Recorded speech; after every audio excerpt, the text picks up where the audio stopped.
Hi, my name is Bob Hill, and I'm the president of the Church of Scientology, Mission of Riverdale at 308 Broadview Avenue in Toronto. Now today, this is Sunday Service 71, so we're moving along. We're going to take up the subject of study. Why study? Study means to look at and consider in order to know more about and be able to use what you learn. Scientology means knowing how to know. Study is very important in Scientology. Now, look at that datum. The word Scientology means knowing how to know. There has never been a valuable technology on how to study. So how could people possibly know how to know if they don't know how to study? So Mr. Hubbard, who was a considerably intelligent man, figured out a technology on study. And we're going to be taking that up today. So did you know there is an exact technology? Well, you can use it to improve your life. Today I'm going to be taking, to do the sermon, from the Scientology handbook, the chapter on why study. And you can get that handbook by contacting us here at the Mission. We'll give you the address and so on at the end. So why study? Now, with all the emphasis placed on education in our society, it is remarkable to realize that there has never been an actual technology of study or a technology of education. Now, education in its purest form was supposed to be giving people an ability so that they could think more freely and their minds could absorb more information. Our education system today is more of a system where we are training people into a pattern of operation as opposed to letting them have knowledge so that they can make decisions correctly and function well in life. So this study technology frees you up so you can think more clearly, so when you read something you can evaluate what's correct and what's not correct. So that sounds very far-fetched, but it is true. There was a school technology, but it didn't have too much to do with education. It consisted of technology of how you go to school, how you get taught, and how you get examined. But there was no actual technology of education or study. Lacking such a technology, people find it difficult to achieve their goals.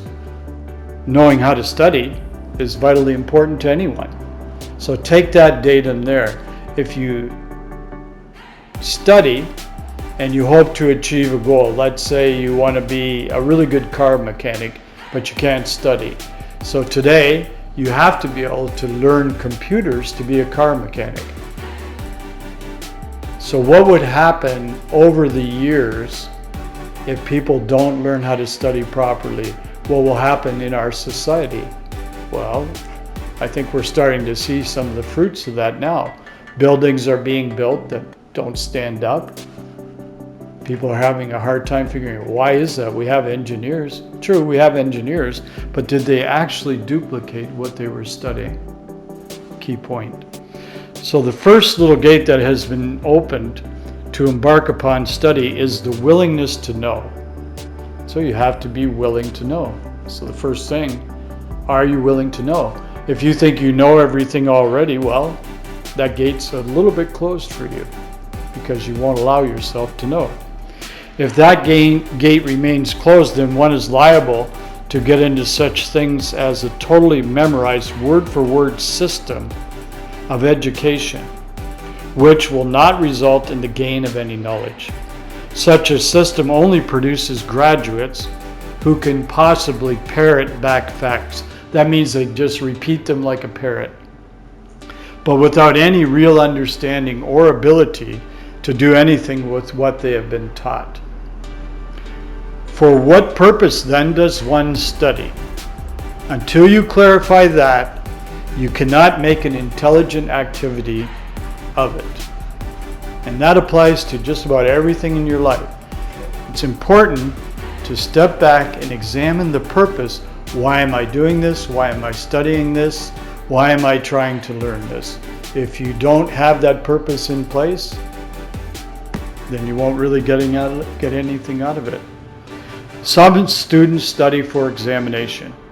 The student is thinking to himself, how will I repeat this back when I am asked a certain question, or how will I pass the examination? This is complete folly. It's foolish. But unfortunately, is what many students have done in our current universities. Take the man who has been building houses for a long time, who one day gets an assistant who has just been trained in the university on how to build houses. He goes mad. The academically trained man, academically means he's only read the theory of it. He's never actually done anything hands-on with the study.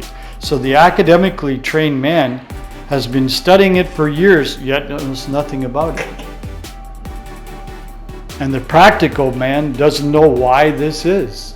The practical man is the guy who went to the job site, may not know how to put up a wall or anything, but somebody gave him a hammer and said, this is how you swing a hammer. And then over the years, he gained more and more practice. Next thing you know, he's building a wall. Well, he can't understand why the guy that went to the university walks on a job site and can't put up a wall. Well, the reason why is that the man who just went through the university studied all of his materials so that he could be examined on them. He didn't study them to build houses. The man who has been out there on a practical line is not necessarily superior in the long run, but he certainly is able to get houses built because all of his study is on the basis of how do I apply this to house building.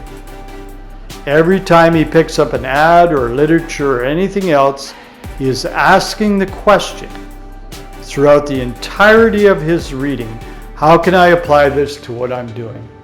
So that's a little bit of the study technology that we have available. We actually have an exact procedure that will teach you how to study. And you can learn more about that by reading and getting the whole chapter from this book, the Scientology Handbook, and get the chapter on study. That will help you. And it will also help you spiritually, because as you become more knowledgeable, you reach out more, you become more awake, you become more alert, you become more conscious. As you become more conscious, you take on a little more. And that's right, you become a bit more responsible. So things start to change in your life. Okay? Take that with you. I'm going to end this sermon today with the prayer for total freedom.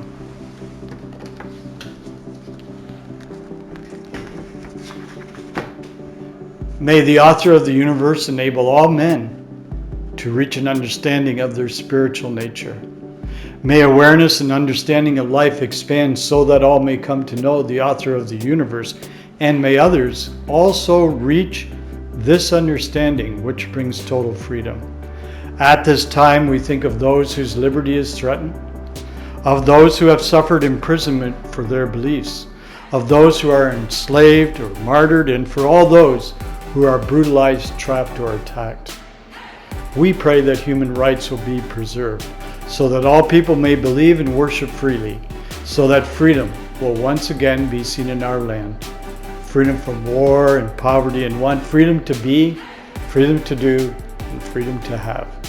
Freedom to use and understand man's potential, a potential that is God-given and God-like, and freedom to achieve that understanding and awareness that is total freedom. May God let it be so. Thank you for listening to me today. Our church at 308 Broadview is now open. You can come in for a limited number of people and do services here. We have certain protocols in place, of course, but you're welcome to come in anytime. And if you'd like to attend a Sunday service in person, just call 416-789-1889 to make an appointment. See you next week. Thanks.